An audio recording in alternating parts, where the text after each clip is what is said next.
Welcome to Nonprofit Profiles. I'm Genevieve Riutort. On today's show, we'll learn about how the Bay Foundation is working to protect our beautiful ocean waters with innovative programs that bring together residents, government, and businesses. We'll start by hearing about inline water treatment systems for Santa Monica with Victoria Ippolito, the Foundation's Grants and Programs Coordinator. Welcome, Victoria. Hi, welcome. Thank you, Genevieve. So, tell me a little bit about yourself and how you came to be with the Bay Foundation. Well, I always had an interest in the ocean and protecting it. I loved going to the beach when I was a child, so I got a degree in college in marine biology, and I came out here and learned about the Bay Foundation and all the work they did, and I knew I wanted to be a part of it right from the start. Oh, that's so cool. We've got a marine biologist. Yes. And so tell us about the project, the inline treatment systems. What is that all about?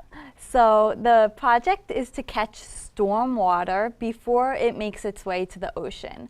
So what is stormwater exactly? Exactly. Stormwater is all that water when it rains or when people hose down their driveways or wash their cars. All that water that collects and you see running along the curb into those gutters, that is stormwater runoff, and it leads straight to the ocean.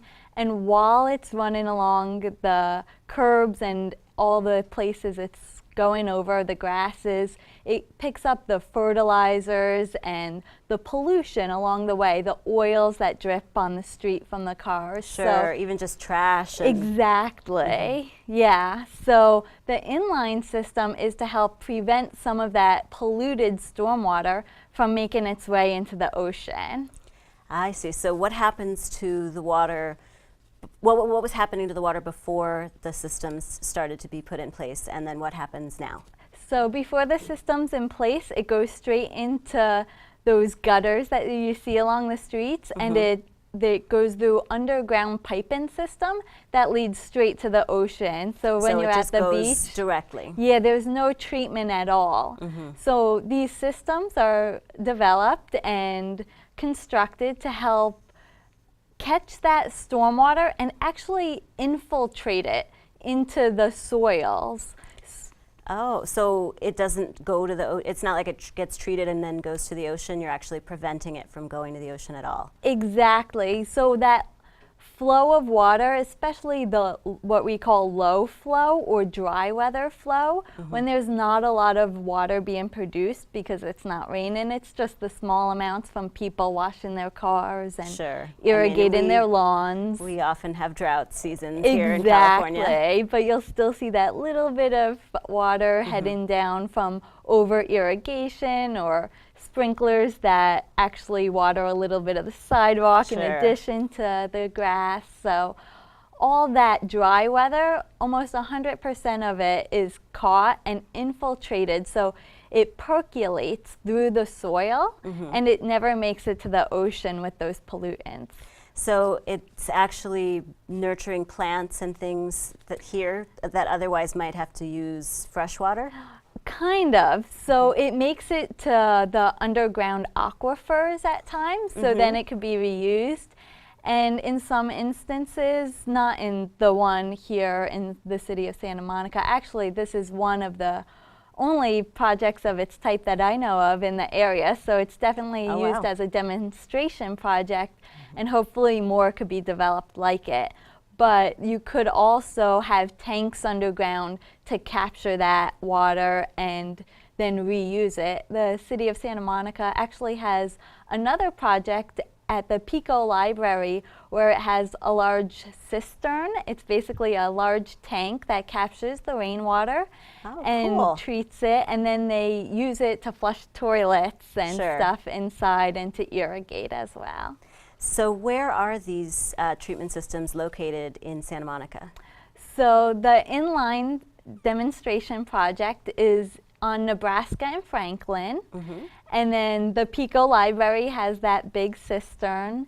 And then there's another project the city of Santa Monica did with funding from the State Water Resources Control Board and the Bay Commission on Bicknell Street, and that's what they call the Green Street Project. And what does that mean, the Green Street? So they did quite a few things there. They put down pervious pavement over the parking lanes, not So the what does drive-in lanes. pervious mean?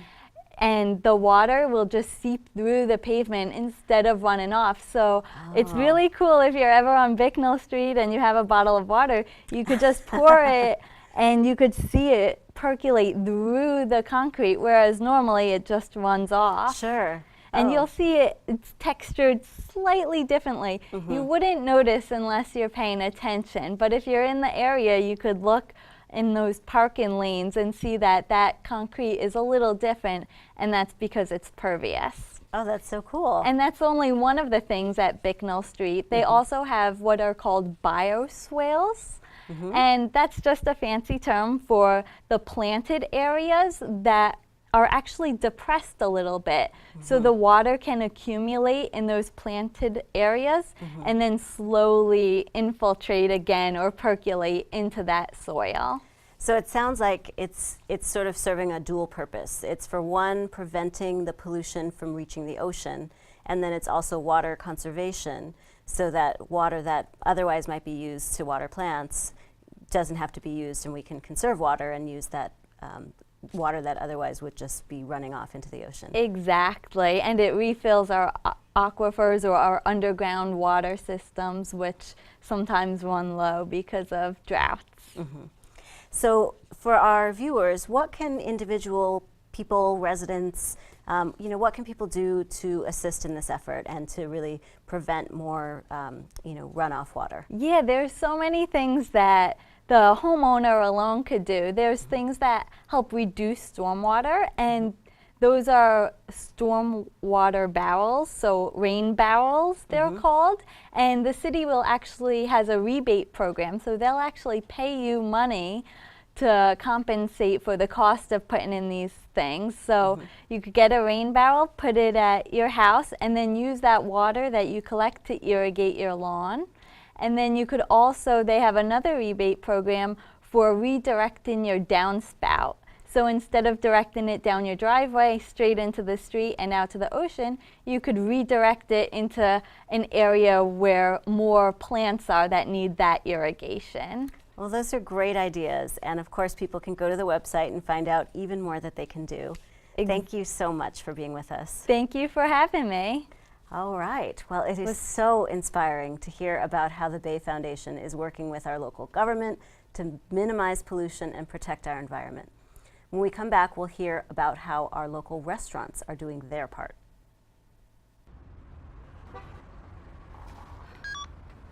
Hey Mom, yes I'm home, saved you some dinner.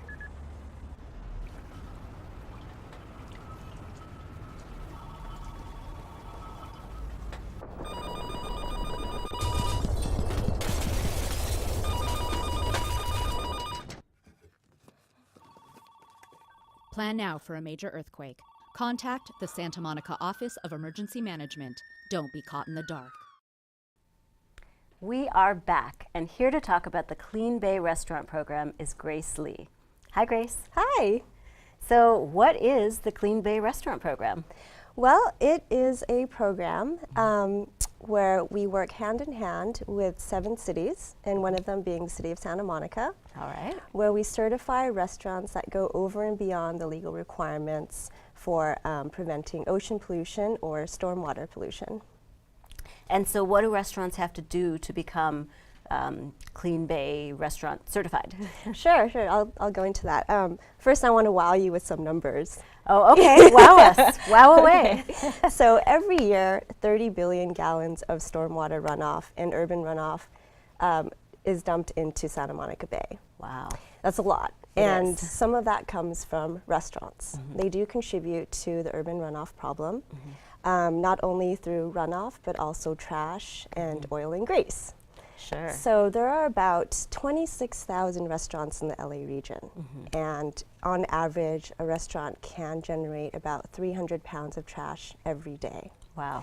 So 26,000 times 300 pounds of trash every day, it's about 7.8 million pounds of trash that's generated by the restaurant industry every single day. Okay, now make me feel better. Okay, so even if a small percentage of that gets into our storm drains, which leads directly to our rivers and ocean, it can have a tremendous impact. Sure. So we, at the Bay Foundation, we work with several cities, including Santa Monica, and we identify and we certify restaurants that do their part to prevent ocean pollution. So do things that prevent the trash from going into the storm drain and prevent any type of urban runoff from going into the storm drain.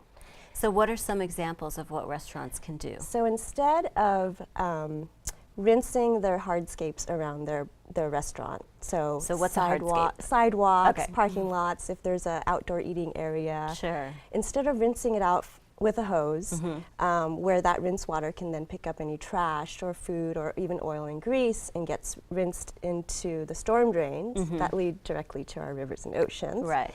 They can dry sweep, a very simple thing. Oh, just like you'd sweep your kitchen floor. Yes, exactly.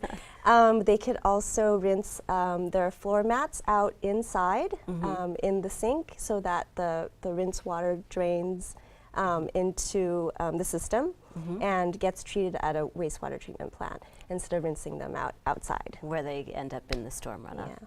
So do you train restaurants? Is there a training component, or how do they find out about the techniques that they can do and then actually become certified? Well, the program, how it works, is that inspectors that work for the city, they already do checks on restaurants to see if they are satisfying their legal requirements for preventing stormwater pollution. But there's an extra checklist of things that they can do, like the dry sweeping and rinsing the mats off indoors. And this checklist was developed in cooperation with the 7 cities that we've worked with. And they just go down the list of things that they can do to prevent, the So is runoff. it the inspectors that are educating the restaurants, or are they just checking to make sure the restaurants are doing The inspectors those are things? checking to make sure that they're doing this, but in advance, if they contact our organization or these city inspectors, they can get the list of things that they can do to become part of the program. And how do they get that certificate? So the city inspectors go and make sure that the restaurants are abiding by the things on the checklist. So they have to have 100% compliance with the things on this list. If they are doing all of those things, and they do get indicted into the program, and they get the certificate, which they can hang in their window. Sure, proudly display. Yeah, and they also get listed on our website as a Clean Bay restaurant. And roughly how many restaurants are participating? So right now in the city of Santa Monica, there are 39 participating businesses. Oh, that's great. Yeah. And is it mostly businesses that are near the ocean, or is it all throughout the city? It's mostly businesses we work with 7 coastal cities. Sure. Yeah, so it's any restaurant that's within that city.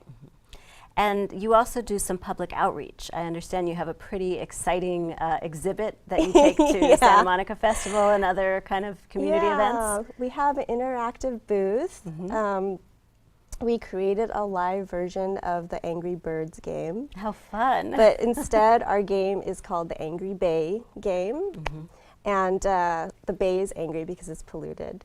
So we're asking the participants to come and help us make the bay a happier and cleaner place. So we've built these giant slingshots, and they can sling these native animal life through holes in this backdrop. Fun. And yeah, it's a lot of fun. Yeah, that's a pretty fun booth, it sounds like. Yeah, but in all of the holes, there are best management practices that restaurants can implement at their place of business.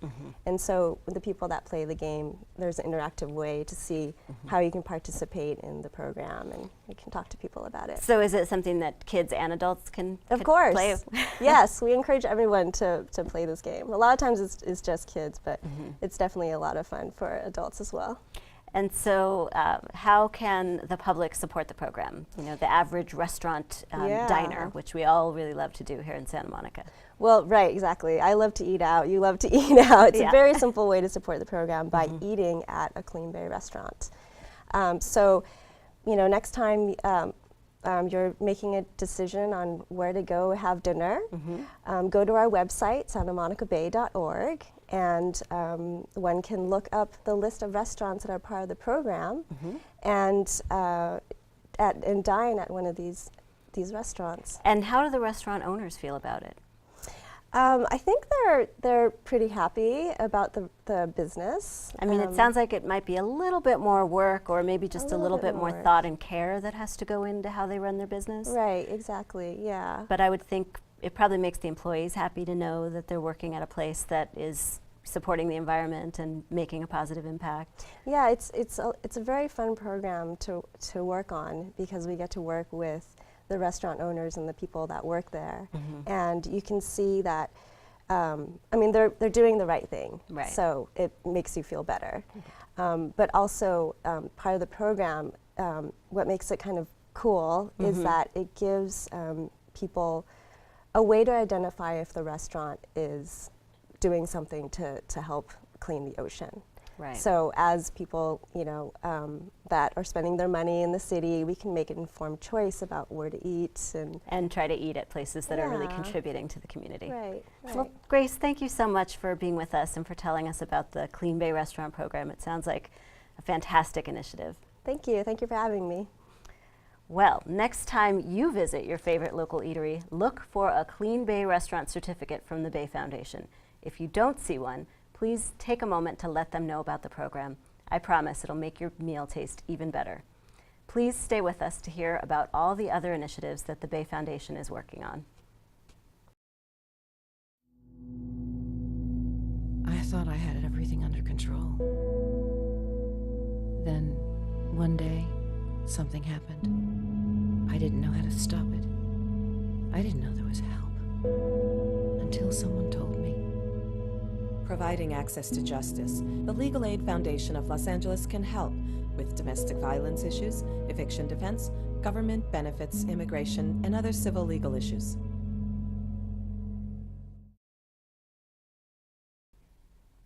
Welcome back. Here to provide the big picture on the Bay Foundation's work is its Executive Director, Tom Ford. Welcome. Thank you. So tell me the big picture. What's the overview? It sounds like the Bay Foundation is doing a lot of great work. Yeah, when I think of us and try to put us in place, we serve the watersheds of Santa Monica Bay. So that is the waters that stretch roughly from the port in San Pedro up to the county line. And there's 2.5 million people that live in that area, and we are working on trying to improve their lives, ensure that their environment is healthy, clean, safe, and that it's moving us in a direction that I think most of us want to see. Full of life, clean, ready to enjoy my beach. Exactly. We want to go out and be able to enjoy the ocean and not see those signs that say pollution levels high. Right. It's such an unfortunate thing. If you can imagine walking into your park and going, oh, right, sorry, no picnic today. Right. Oh gosh. The grass is poopy. There's a number of aspects that we have to work on through that. It's a very diverse landscape with mountains and in our industrial centers, commercial centers, residential areas, as well as our beaches and our offshore ocean. And we work very comprehensively through all of that. We work with the public, stakeholders, state agencies, federal agencies. I mean, we heard about you working with restaurants and with the community and with the government. Right. I mean, we all touch the environment every day. And the environment gives so much to us every day that we don't even recognize. Take another breath of air. There it is. And so it is really, our scope as a result is very broad. And how long has the Bay Foundation been in existence? Yeah, the Bay Foundation has had a few iterations, but we've been around serving this community for the past 25 years. Wow. Yeah. Well, it's a good thing, because I bet our waters are a lot cleaner as a result of your work. As a result of ours and many of the folks that we partner with. So there have been great improvements in the infrastructure in our city that have been provided by the city, by the county, all targeting trying to get those signs down, make sure that our beaches are clean and healthy, that the bacteria levels are down, and then trying to build off of that work and make sure that the ecosystems, the fish and the seagrasses and all that other stuff coming back is also a big focus of us. So trying to take advantage of those improvements to now take us back to the next step. And so I know public education is a big part of your work, and I understand that there's a boater education program. Yes, there is. Can you tell me a little bit about that? Yeah. Boaters obviously understand the water, recreate on it. Many of them also have jobs that depend upon the water. We've got our commercial fishermen and the tourists that the boats support. So our boater program is directed to them to give them ways to take care of their boat, maintain their boat, take care of the sewage on their boat in a way that isn't damaging the environment, and giving them the benefit of the knowledge to understand the services that are available to them. And then in places where we've seen, hey, these guys need some extra help, we need some more services in these marinas and harbors, we've gone out, encouraged those agencies that run those places to put in those facilities that are needed. And it's been such a successful program that we've expanded throughout the state, and now folks are going, can you do this in Nevada and Arizona for us as well? And we're going, maybe, we'll have to figure it out. Got to take care of us first. Yeah, absolutely. But our boater program has been a very cool project, and one of our most innovative. We've got an app now, no big deal for some folks, I imagine, but for us, for a that was nonprofit, big. that's pretty impressive. That was big, yeah. So folks can get our boater guide, and wherever they go, up and down the coast, whatever marina they're in, they can find the services that they need to help support them and make sure that their boating is truly green. So I understand you were actually in the water today? Yes, I was. Yeah, I'm probably still wet in a few places as I sit here. So you scuba dive I do. as part of your work? Yes. I have always been fascinated by the ocean since I was a kid. And for the past 15 years, a big part of my work has been studying and restoring the kelp forests off of our coast. We've lost roughly 75% of them over the past 100 years, and we have tested ways to bring them back. We work with a diverse group of people to do that: fishermen, nonprofits, researchers, aquariums, government agencies. It's really exciting. So what's causing the kelp forests to decline, and how do you bring them back? Yeah, so there's a number of stressors or a number of causes. Pollution is certainly part of it. Loss of predation, meaning that the predators that used to be in the system that would eat the sea urchins have been thinned out. Reduced because the water is no longer clean enough to support them, maybe, or through fishing pressure, we've taken too many lobsters, too many fish, and the sea otter, very notably, out of our system back in the 1850s. Wow. So we've let loose the herbivores. So our urchins are running amok and stripping the forest clean. So essentially, we go in, we remove those urchins from the system, reduce their numbers, and then the kelp comes bouncing right back. Yeah, I understand it happens pretty quickly. It does. I think that's the very exciting part of our project. Giant kelp, the target species that we're interested in, that big brown stuff floating out there on the surface of the ocean that you see when you visit our areas, can grow 2 feet a day. Literally. Wow, 2 feet a day. 2 feet a day. And why are kelp forests important? How do they contribute to the health of the ocean and to our health? Sure. So the way we call them kelp beds. And I like to say that the benefits go beyond the bed. So when the kelp washes up on the beach, right, we've all seen that. Sure. It starts to break apart and fall down in between the sand grains, supports a whole community of animals there. Those animals are fed upon by our migrating birds. So kelp feeds birds. When it's in the ocean, the fish, the sharks, the seals, the birds, again, it's 715 species or so that live in our kelp forests and supported by them. So when we lose our kelp forests, all those animals are, they're homeless. So by putting it back, we can protect those ecosystems that way, and we benefit our fisheries, and we benefit our fishermen, and we support those coastal economies that are so very much a part of our history, and I think a very important part of our future as well. And so what's the status? How are we doing? Yeah, we're How doing much more work is there to be done? Yeah, we've got some more to go. But we are at the beginning of this process right now, the last iteration of it, with this group of people. We cleared about 5 acres of the ocean floor this year, and we do have another 145 to go. Wow, so there's a lot more work to be done. There is, absolutely. And how can our viewers and Santa Monica residents and people who want to care for the ocean, how can they get involved? Well, I think we've gone through a number of our programs here today. So yes, our restaurant program makes a difference. Our boater program makes a difference. The work that we're able to do to encourage green infrastructure, to not only limit our pollutants, but maybe also increase our drinking water supply. All important things that we need people to stay aware of and support. When they're going out fishing in the area, or if they're a scuba diver, they can come out and join us and help in that effort. But as every nonprofit that visits your stage, of course, if there's no other way to do it, our Donate Now button is waiting for them. Well, fantastic. Thank you so much for being with us and for telling us about the great work that you're doing. Very good, thank you. All right, well, this has been really enlightening. And I'm so glad that you could be with us for this edition of Nonprofit Profiles. I hope you feel inspired to get involved with the Bay Foundation to do your part in stewarding your waters. To get involved, visit santamonicabay.org or call 213-576-6615.